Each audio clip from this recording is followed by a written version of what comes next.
ल लाइन जोडिसकेको छ। अब यहाँ थिचेर अन गर्ने है। लाउनु तपाईँ नि गर्नु। यसमा टच गरेर अन गर्ने है, यो टच स्क्रिनमा। एकछिन पर्खिनु, एकछिन पछि हुन्छ है। त्यसको जेन्टली प्रेस गर्नु पर्यो।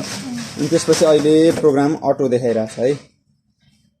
यो प्रोग्रामहरू चेन्ज गर्ने यो नबले है, त्यो नबले त्यो नब घुमाउनु त मिक्समा आयो है, फेरि घुमाउनु एलर्जी केयरमा आयो है। यो चाहिँ यसै गरी चेन्ज गर्ने हो है।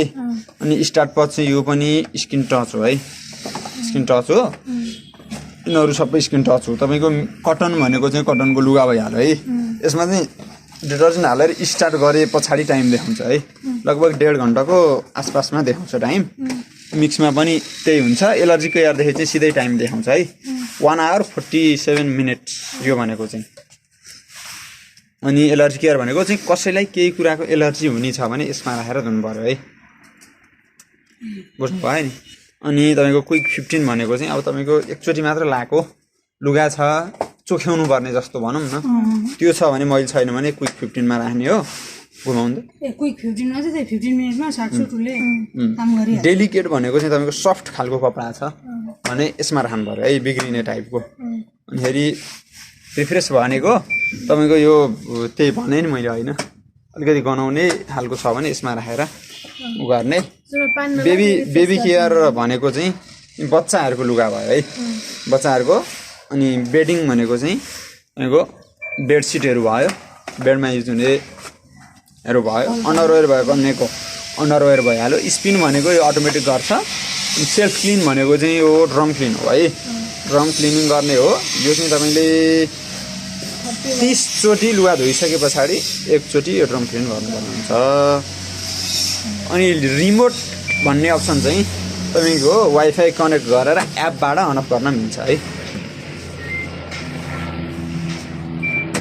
एपबाट अन अफ गर्न मिल्छ। अनि यो प्रोग्राम स्टार्ट गरिसके पछाडि चाइल्ड लक हुन्छ, यो खुल्दैन, यो खुल्दैन, चाइल्ड लक हुन्छ। स्टार्ट गरिसके पछाडि के लक हुन्छ, यो खुल्दैन पज नगरेसम्म है। अलिकति डिटर्जेन्ट छ, एरियलकै युज गर्नु है डिटर्जेन्ट चाहिँ होइन। अहिलेलाई केही फरक परेन, अब युज गर्दाखेरिलाई एरियलकै युज गर्ने गर्नु। मर्छ त्यो तार चाहिँ टोक्नु नदिनु। हामीले सुरुमा वास गर्दाखेरि चाहिँ 10 ग्राम जस्तो हाल्ने अलिकति। अनि फर्स्ट वास चाहिँ म यसैमा चलाइदिएर जान्छु है। यसो गर्ने, मिक्समा चुज गर्ने, तपाईँको मिक्समा राख्ने। अनि तपाईँले टेम्परेचरहरू पनि लिन मिल्छ है यहाँबाट, त्यसले स्क्र्याच गर्छ है। यसलाई उता लैजानु। टेम्परेचरहरू चाहिँ 30 डिग्री 40 डिग्री है, 40 डिग्री 60 डिग्री, यो चाहिँ प्रोग्राम अनुसार फरक हुन्छ है टेम्परेचर। मिक्समा तपाईँको 60 भन्दा माथि जाँदैन है। स्पिड भनेको तपाईँको यो स्पिन गर्ने स्पिड हो है, यो चाहिँ 1000 1200 0 भयो 400 भयो होइन। सफ्ट खालको डेलिकेट टाइपको छ भने चाहिँ तपाईँले लोवर स्पिनमा राख्नु पर्यो। सुकाउँछ बिस्तारै घुमेर सुकाउँछ होइन, धेरै सुकाउँदैन। त धेरै सुकाउँदाखेरि बढी स्पिडमा घुमेर निचोर्ने हुन्छ, लुगा अलि चाँडो बिग्रिन सक्छ। त्यो हुँदाखेरि स्पिनको स्पिड चाहिँ 600 बढी राखे 800 सम्म राखेर गर्नुभयो भने लुगाको चाहिँ आयु बढ्छ है। सिन्धी यो डेलिकेटकै खालको छ भने 600 सम्म राख्नु, नत्र त्यो गर्न नि मिल्यो। अनि तपाईँले धुनी मात्र हो, सुकाउनु परेन भने चाहिँ स्पिन नलिनु, स्पिड है, स्पिनको स्पिड नलिनु, धुन्छ मात्र। अनि लर यहीँ स्पिड भन्ने अप्सनमा थिच्दै जानु पऱ्यो, 0 आउनु पऱ्यो के। स्पिन 0 भनेपछि धुन्छ मात्र, सुकाउँदैन। अनि तपाईँले एक्स्ट्रा रिन्स कुनै पनि यसले लगभग 3 चोटि धुन्छ है, 3 चोटि धुन्छ। त्यहाँभन्दा बढी धुनुपर्छ भने पहिले एक्स्ट्रा रिन्स सेट गरिदिएर राख्न मिल्छ है, सेट गरिदिएर अनि पछि अझै बढी धुन्छ, त्यो टाइमभन्दा बढी धुन्छ, 1-2 ग्यास बढी धुन्छ। यहीँ एकचोटि थिच्दिन 2 चोटिसम्म गर्न मिल्छ यो, त्यो गरिदिने। अनि त्यस पछाडि स्टार्ट गरिदिने। अहिले हामीले सर्फ हाल्यौँ, अब यो ड्रम क्लिनमा राखिदिन्छु म है। त्यसपछि यहाँ पानी अन हुनु पर्यो, अनि हुन्छ। अनि फेरि पानी चाहिँ यसले आफूलाई चाहिएपछि आफै अटोमेटिक लिन्छ, नत्र बन्द गरेर राख्छ। धोइसके पछाडि चाहिँ पानी बन्द गरिदिने है।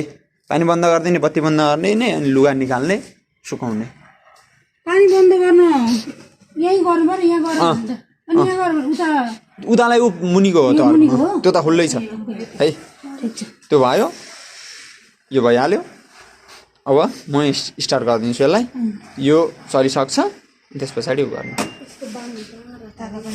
लक भयो है तातो पानी चाहियो भने चाहिँ यहाँबाट नि लिनु मिल्ने भयो नत्र अरू सबै यही हो तपाईँलाई स्टिम गर्न मन लाग्यो भने लुगा हाल्ने अनि फेरि यहाँबाट स्टिम गर्न नि मिल्छ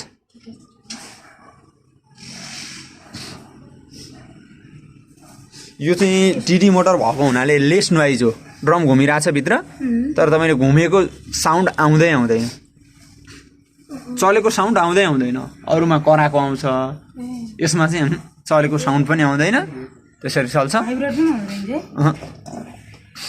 पानी लियो अब 56 मिनटमा यसले यो क्लिनिङ गरिसक्छ फर्स्ट टाइम चाहिँ यसरी चलाइदिएको सेकेन्ड टाइमदेखिबाट लुगा हालेर चलाउनु यति टाइममा झोरो सुकाइसक्छ अनि त्यो यो स्टिम भनेको तातो पानी चाहियो भने होइन स्टिम हो भने चाहिँ स्टिम बाफ पाडा गर्ने हो कि ए लुगा स्टिम मात्र गर्ने हो भने तातो पानी चाहियो भने के भन्दै हुन्थ्यो तातो पानी चाहियो भने तातो पानीले धुने भयो भने टेम्परेचर अप्सनमा थिच्दै जानु पर्यो कति डिग्री तातो आउँछ कति डिग्री तातो आउँछ त्यसलाई चाहिँ प्रोग्राम अनुसार कतिसम्म मिल्छ त्यसैले देखाउँछ कि अब होइन नर्मल चिजै पानी धुनु नि केही पनि नगर्नु टेम्परेचरलाई हटाइदिनु पर्यो है जिरोमा आउनु पर्यो टेम्परेचर थिच्दै जाँदाखेरि जिरोमा जब आइपुग्छ अनि छोडिदिनु स्पिन चाहिँ फेरि भन्नु त सफ्ट लुगा छ भने कति स्पिन 600 800 सफ्ट खालको बिग्रिने खालको छ भने 600 800 भन्दा चाहिँ माथि नराख्नु त्योभन्दा मुनि अब तपाईँलाई जतिमा राख्न मन लाग्छ त्यतिमा राख्दाखेरि 400 600 जतिमा राख्नु नभए स्पिन गर्दिन्न लर सुकाउँछु मात्र भने त्यो पनि मिल्यो